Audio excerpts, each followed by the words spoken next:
Vemos lo que hemos visto hasta ahora desde una perspectiva más general. Vamos a ver un aumento en tres grandes áreas. Un aumento de cosas. Por un lado, o en primer lugar, un aumento en el número de creyentes y un progreso en santidad para vivir llamativamente diferente. De hecho, nos ha estado hablando de eso. Segundo, vemos un crecimiento en la proclamación de Jesús como el Cristo resucitado y exaltado, acompañada y apoyada en un aumento de las señales y prodigios en el nombre de Jesús.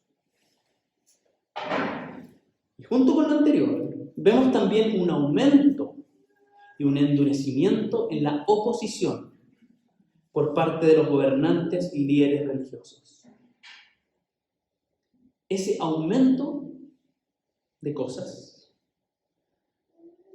el aumento de creyentes, el crecimiento de la iglesia, el aumento de la proclamación de Jesús y el aumento de la oposición, llevó a la iglesia a orar de la siguiente manera. Y leo el capítulo 4, versos 29 al 30.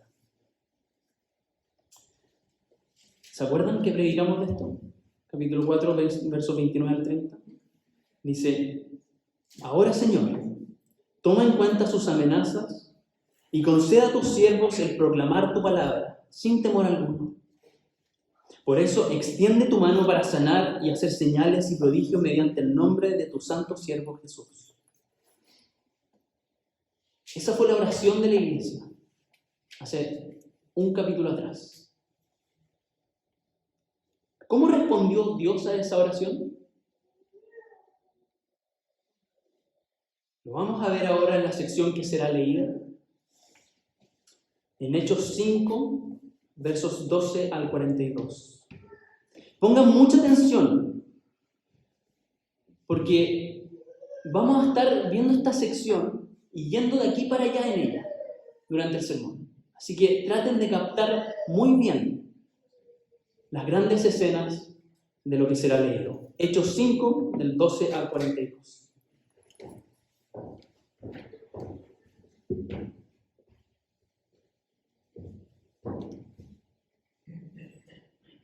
Por medio de los apóstoles ocurrían muchas señales y prodigios entre el pueblo, y todos los creyentes se reunían de común acuerdo en el pórtico de Salomón. Nadie entre el pueblo se atrevía a juntarse con ellos, aunque los elogiaban, y seguía aumentando el número de los que creían y aceptaban al Señor. Era tal la multitud de hombres y mujeres que hasta sacaban a los enfermos a las plazas y los ponían en colchonetas y camillas para que, al pasar Pedro, por lo menos a su sombra, cayera sobre alguno de ellos. También de los pueblos vecinos a Jerusalén acudían multitudes que llevaban personas enfermas y atormentadas por espíritus malignos, y todas eran sanadas. El sumo sacerdote y todos sus partidarios, que pertenecían a la secta de los saduceos, se llenaron de envidia. Entonces arrestaron a los apóstoles y los metieron en la cárcel común. Pero en la noche, un ángel del Señor abrió las puertas de la cárcel y los sacó. Vayan, les dijo, preséntense en el templo y comuniquen al pueblo todo este mensaje de vida. Conforme a lo que habían oído, al amanecer entraron en el templo y se pusieron a enseñar. Cuando llegaron, el sumo sacerdote y sus partidarios convocaron al consejo, es decir, a la asamblea general de los ancianos de Israel, y mandaron traer de la cárcel a los apóstoles. Pero al llegar los guardias a la cárcel, no los encontraron. Así que volvieron con el siguiente informe. Encontramos la cárcel cerrada, con todas las medidas de seguridad y a los guardias firmes a las puertas. Pero cuando abrimos, no encontramos a nadie adentro. Al oírlo, el capitán de la guardia del templo y los jefes de los sacerdotes se quedaron perplejos, preguntándose en qué terminaría todo aquello. En esto se presentó alguien que les informó: miren, Los hombres que ustedes metieron en la cárcel están en el templo y siguen enseñando al pueblo. Fue entonces el capitán con sus guardias y trajo a los apóstoles, sin recurrir a la fuerza, porque temían ser apedreados por la gente. Los condujeron ante el consejo y el sumo sacerdote les reclamó: terminantemente les hemos prohibido enseñar en ese nombre. Sin embargo, ustedes han llegado a Jerusalén con sus enseñanzas y se han propuesto echarnos la culpa a nosotros de la muerte de ese hombre. Es necesario obedecer a Dios antes que a los hombres, respondieron Pedro y los demás apóstoles. El Dios de nuestros antepasados resucitó a Jesús, a quien ustedes mataron colgándolo de un madero. Por su poder, Dios lo exaltó como príncipe y salvador, para que diera a Israel arrepentimiento y perdón de pecados. Nosotros somos testigos de estos acontecimientos, y también lo es el Espíritu Santo que Dios ha dado a quienes le obedecen. A los que oyeron esto se les subió la sangre a la cabeza y querían matarlos. Pero un fariseo llamado Gamaliel, maestro de la ley muy respetado por todo el pueblo, se puso de pie en el consejo y mandó que hicieran salir por un momento a los apóstoles. Luego dijo: hombres de Israel, piensen 2 veces en lo que están a punto de hacer con estos hombres. Hace algún tiempo surgió Teudas jactándose de ser alguien, y se le unieron unos 400 hombres, pero lo mataron y todos sus seguidores se dispersaron, y allí se acabó todo. Después de él surgió Judas el Galileo, en los días del censo, y logró que la gente lo siguiera. A él también lo mataron y todos sus secuaces se dispersaron. En este caso les aconsejo que dejen a estos hombres en paz, suéltenlos. Si lo que se proponen y hacen es de origen humano, fracasará. Pero si es de Dios, no podrán destruirlo, y ustedes se encontrarán luchando contra Dios. Se dejaron persuadir por Gamaliel. Entonces llamaron a los apóstoles y luego de azotarlos, les ordenaron que no hablaran más en el nombre de Jesús. Después de eso, los soltaron. Así pues, los apóstoles salieron del consejo llenos de gozo por haber sido considerados dignos de sufrir afrentas por causa del nombre. Y día tras día, en el templo y de casa en casa, no dejaban de enseñar y anunciar las buenas nuevas de que Jesús es el Mesías. Hermanos, esta es palabra de Dios.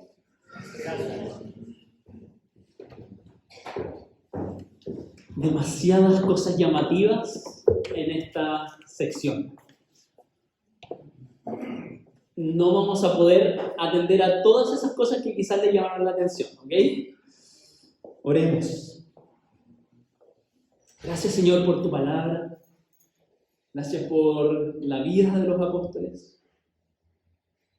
Gracias por lo que tú hiciste hace tanto tiempo, que nos muestra quién eres tú, nos enseña cómo vivir, nos anima.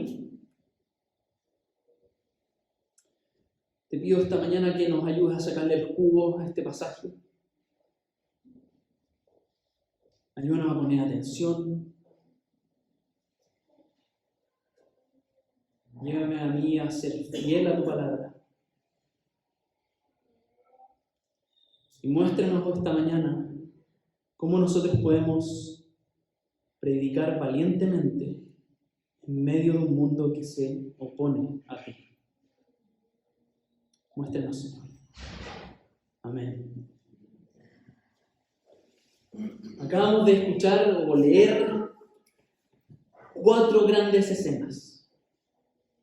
Primero, muchas señales y prodigios ocurriendo por medio de los apóstoles, mientras la iglesia crecía y era respetada con temor y elogios. La segunda escena, vemos una creciente oposición por parte de los gobernantes políticos religiosos de Israel, que miraban con celo a los apóstoles, hasta el punto de encarcelarlos. La tercera escena, Vemos a Dios liberando a los apóstoles para que volvieran a predicar en el mismo lugar donde habían sido arrestados. Y la cuarta escena, vemos al consejo o al Sanedrín reunido, pero siendo persuadido por uno de sus líderes para dejar en libertad a los apóstoles, luego de haberlos azotado. Este Sanedrín esperaba que el movimiento fracasara con el tiempo, como había ocurrido con otros. ¿Cómo en todo esto podemos ver la respuesta de Dios a la oración del capítulo 4, versos 29 al 30, que lo leí anteriormente? Que decía: Señor, toma en cuenta su amenaza y conceda a tu siervo el proclamar tu palabra sin temor. Por eso extiende tu mano para sanar y hacer señales y prodigios mediante el nombre de tu santo siervo Jesús. ¿Cómo lo que está ocurriendo ahora es una respuesta a eso, a esa oración?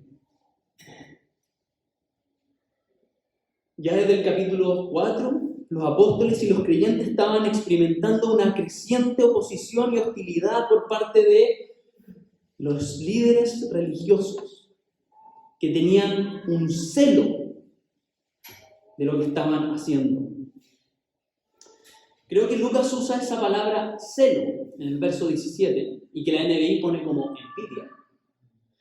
Y ocupa la palabra celo con cierta ironía, porque puede tener dos sentidos.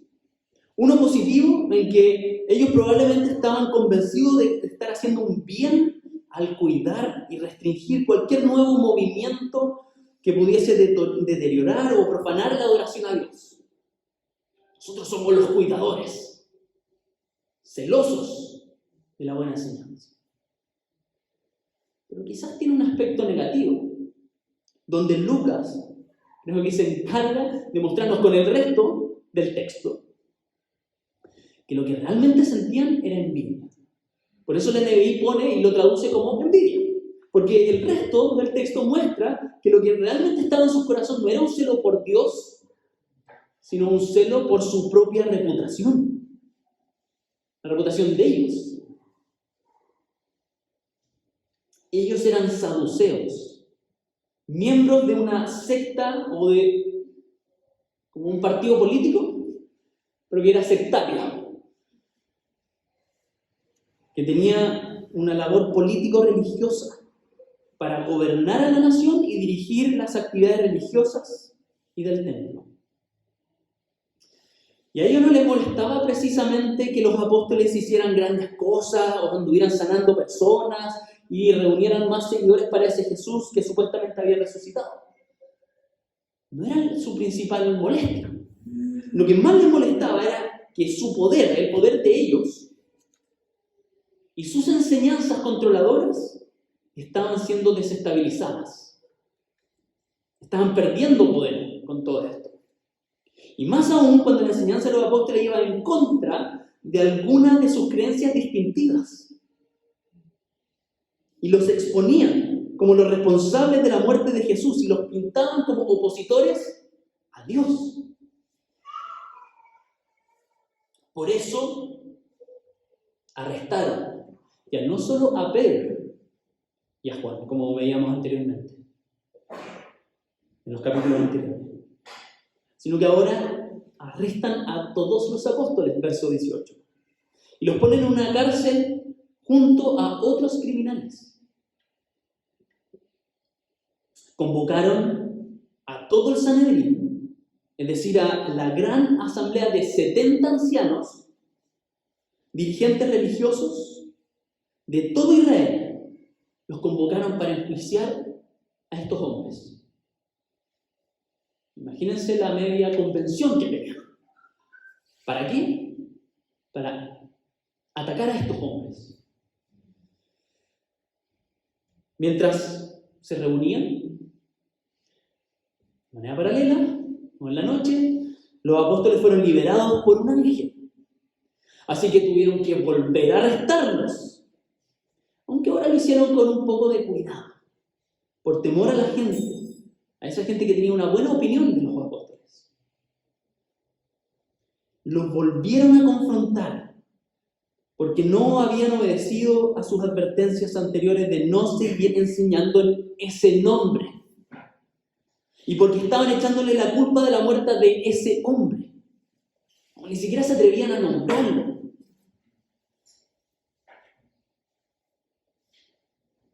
Ante la persistencia de los apóstoles, se enojaron tanto que decidieron matarlos.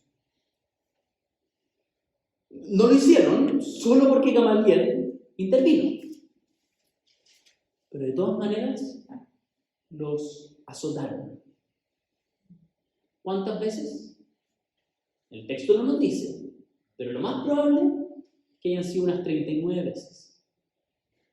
Porque a las 40 la Biblia dice que es mucho. Y ellos, apegados al Pentateuco, a los primeros 5 libros de la Biblia, Deuteronomio dice hasta 40 azotes por el pecado. Y ellos, probablemente 39, para no pasarse. ¿Ven el grado de hostilidad, de oposición? Amenazas, envidia, maquinaciones, jugadas políticas, encarcelamiento, como si fuesen criminales. Los denigraron. Había un profundo enojo. Había deseo de matarlos. Azotes. Órdenes de no hablar más en el nombre de ese hombre. Hoy, en nuestro contexto, también hay oposición. Quizás no de esta forma. En algunos lugares del mundo sí. Pero acá en Chile, no. Quizás nuestra mayor oposición a la predicación del Evangelio, a la proclamación, es nuestra propia vergüenza. El miedo que sentimos nosotros del qué dirán. El miedo a las burlas o a que nuestra imagen caiga de alguna forma. O cómo me van a tratar después. Quizás nosotros ya estemos sufriendo por reglas de buena conducta que no nos permiten hablar de Jesús. O leyes que ya no nos permitan enseñar de Jesús. Por ejemplo, en un establecimiento educacional. O las reglas de tu casa. Aquí en la mesa no se habla de religión. ¿Cierto? Estas típicas reglas de no se habla de, para no pelearnos, no hablamos de política, no hablamos de religión y de otra cosa. De fútbol. Y son cosas que ya nos van frenando. Parecen súper suaves, pero se meten entre medio. También podemos sufrir una oposición por una moral que va en contra de la moral cristiana. Entonces ya no nos atrevemos a mostrar cómo deberíamos vivir o a denunciar el mal vivir o a distinguir el bien del mal. Porque eso no va con nuestra cultura. Cada uno decide. Otro gran peligro oculto es el acostumbramiento en una sociedad cristianizada o incluso post-cristiana. La gente ya ha escuchado de Jesús. Ya se han hecho una caricatura de Jesús, del cristianismo. Entonces ya no sé cómo ir a hablarles. Ya las respuestas que atacan nuestro mensaje están ahí. Oposición. También podemos sufrir oposición por un supuesto anhelo por la eficacia y la eficiencia. No salgamos a las calles porque es poco eficaz. No le voy a hablar a mi familia porque ya lo he intentado y he fracasado muchas veces, me rindo. Hagámoslo de tal o cual forma, pero no de la otra, porque es poco eficiente. Y nos empezamos a poner tantas trabas para hablar de Jesús que no terminamos hablando de Jesús. O, perdón, que terminamos no hablando de Jesús. ¿Nos pasa eso como iglesia o no? A mí me pasa. En una sociedad que busca el poder,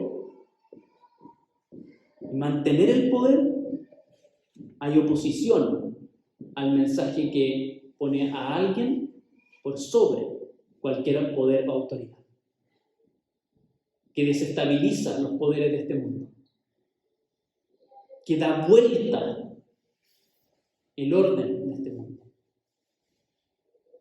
Se van a oponer a este mensaje.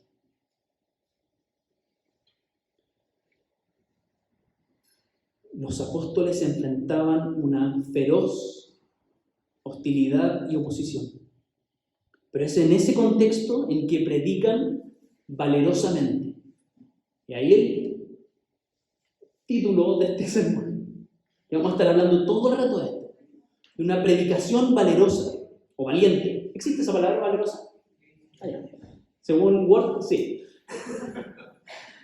Y una predicación valiente en el poder del Espíritu Santo como respuesta de Dios a la oración de la iglesia. Esa que leíamos en el capítulo 4. Cuando hablo de predicación valerosa, me refiero a lo que vemos a través de toda esta sección del relato de Hechos.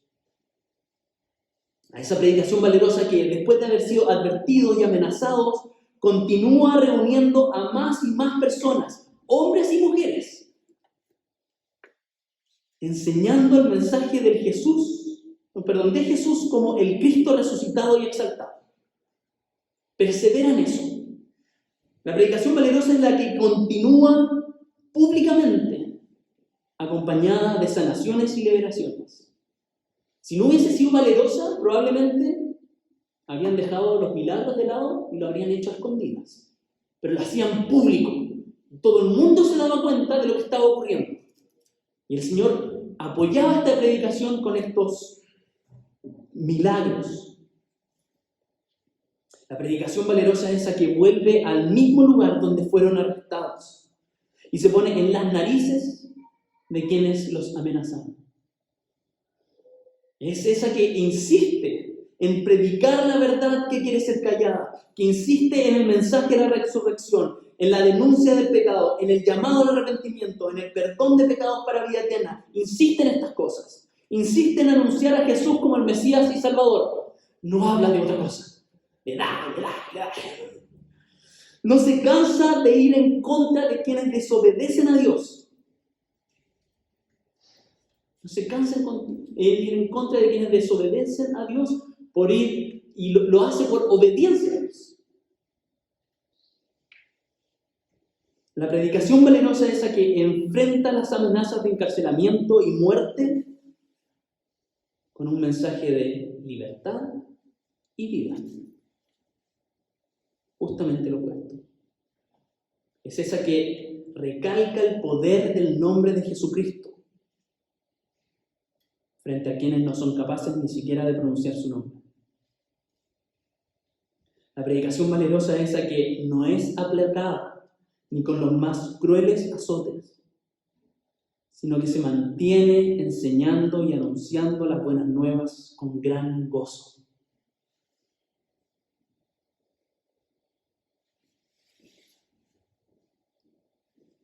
Dios movió a los apóstoles a predicar con tal valentía que justamente su defensa ante el Sanedrín de este consejo fue como echarle el limón en los ojos a los saduceos,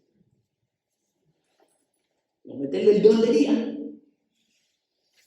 Ellos no creían en la resurrección de los muertos, no creían en la vida eterna, ni en los ángeles. Su concepción del Espíritu de Dios difería de la de los apóstoles, y su práctica religiosa se fundamentaba solamente en la observancia y obediencia de la Torá, de los primeros 5 libros de nuestra Biblia. ¿Y cuál fue la respuesta de los apóstoles frente a este consejo y ante el reclamo del sumo sacerdote?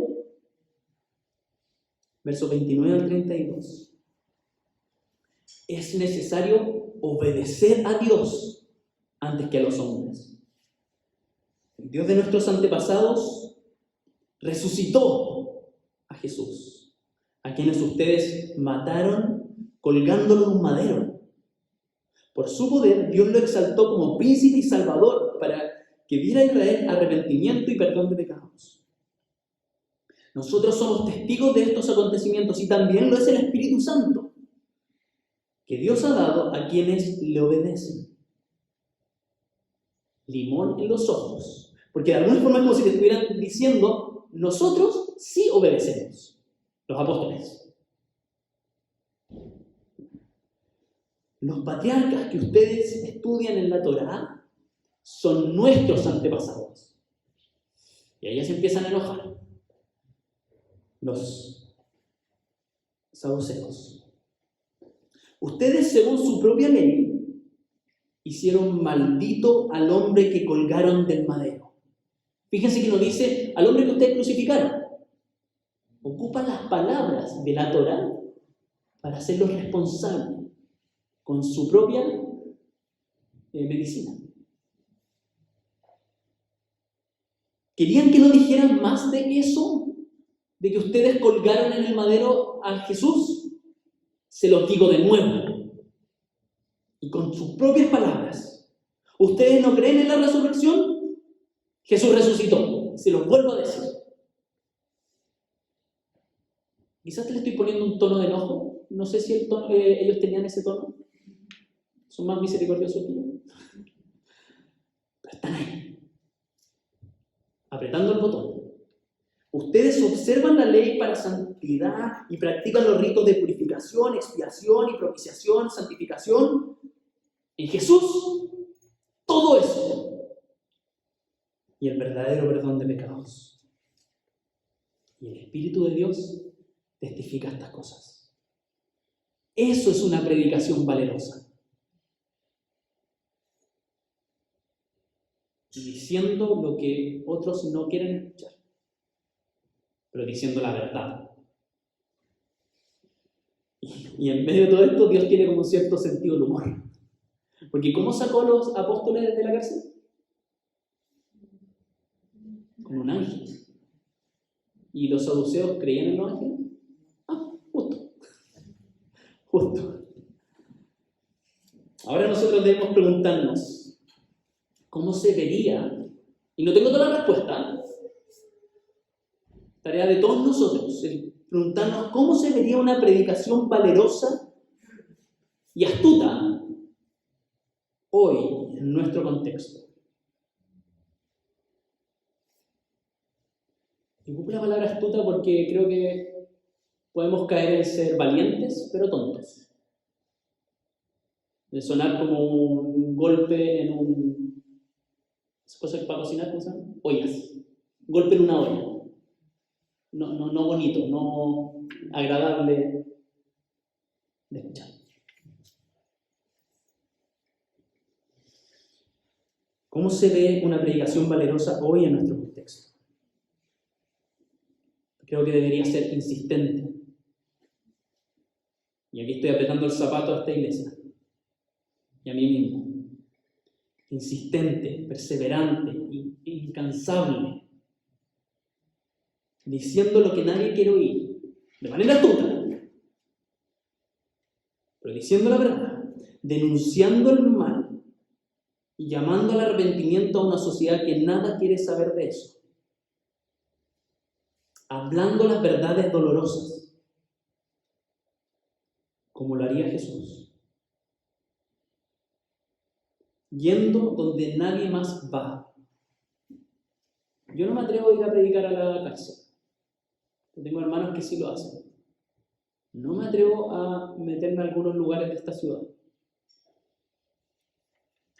Y celebro a quienes lo hacen. A veces nos da miedo meternos en un club deportivo y hablar de Jesús. En nuestra junta de vecinos y hablar de Jesús. Y tantos otros lugares que nadie más está yendo. Y nos da miedo. Una predicación valerosa hoy creo que debería estar dispuesta a perder algo.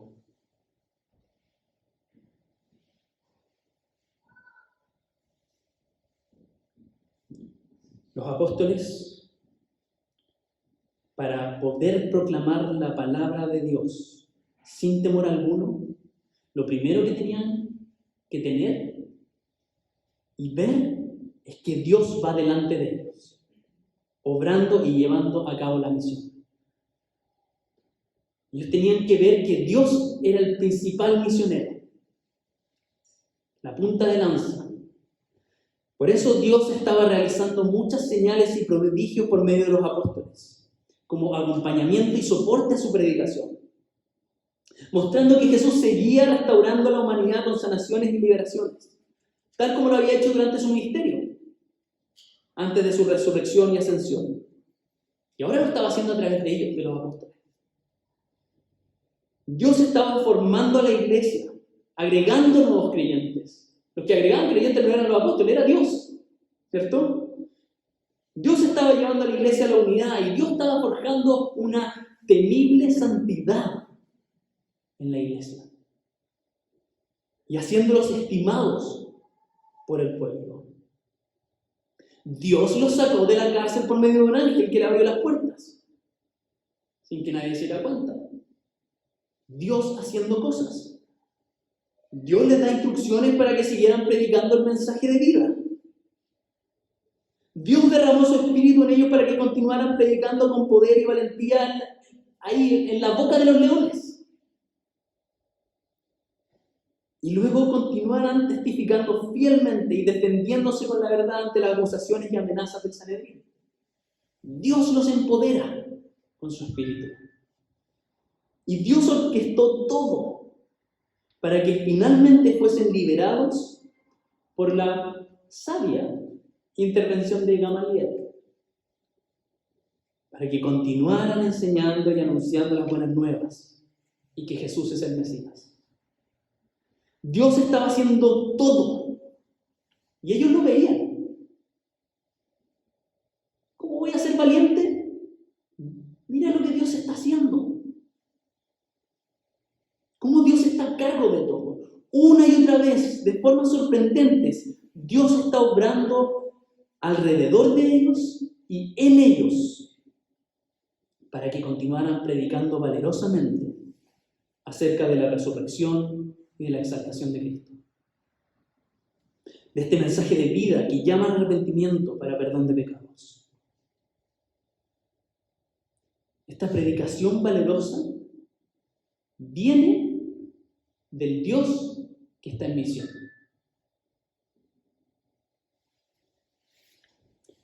Y esa predicación con valentía viene entonces de subirse al carro de la misión de Dios, de sumarse a su misión. ¿Cómo? Obedeciéndole.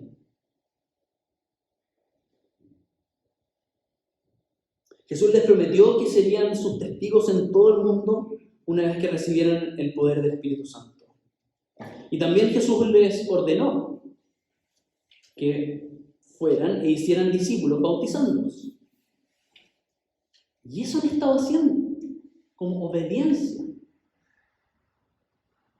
Pongámosle el tono a la obediencia. A veces, por cómo hemos sido criados, a veces la obediencia puede tener un carácter como de cargosa. Pero aquí vemos una obediencia gozosa. También en este texto vemos que un ángel del Señor, al liberarlos de manera milagrosa, les da instrucciones. Que vayan y vuelvan al templo y comuniquen a todo el pueblo el mensaje de vida. Y eso hicieron. Obedecieron. Fueron obedientes al Señor. Y entonces la obediencia era la raíz de su predicación valerosa. Esa que va al mismísimo lugar donde los habían arrestado previamente. En vez de alejarse, esconderse o buscar un lugar de predicación más seguro, volvieron a pleno templo. Al lado de la oficina del salón donde se estaba juntando el Sanedrín. En la boca de los leones, tal y como el ángel del Señor les ordenó. Para obedecer a Dios, vemos acá que los apóstoles desobedecieron a la prohibición de los gobernantes de seguir enseñando y hablando acerca del nombre de Jesús. Obediencia a Dios, no a los hombres. Sí, voy a aclarar esto al tiro. En el resto de la Biblia nos llama la obediencia a las autoridades, ¿cierto? A no ser que las autoridades se opongan a Dios. Primero obedecemos a Dios y a las autoridades que no contradicen a Dios. Vamos a hablar más de eso en el cafecito. Esta desobediencia a estas autoridades que no están obedeciendo a Dios se ve reflejada en la manera en que ellos responden a los reclamos del sumo sacerdote. Le dicen, es necesario obedecer a Dios antes que a los hombres. Ellos están testificando de la resurrección de Jesús por obediencia.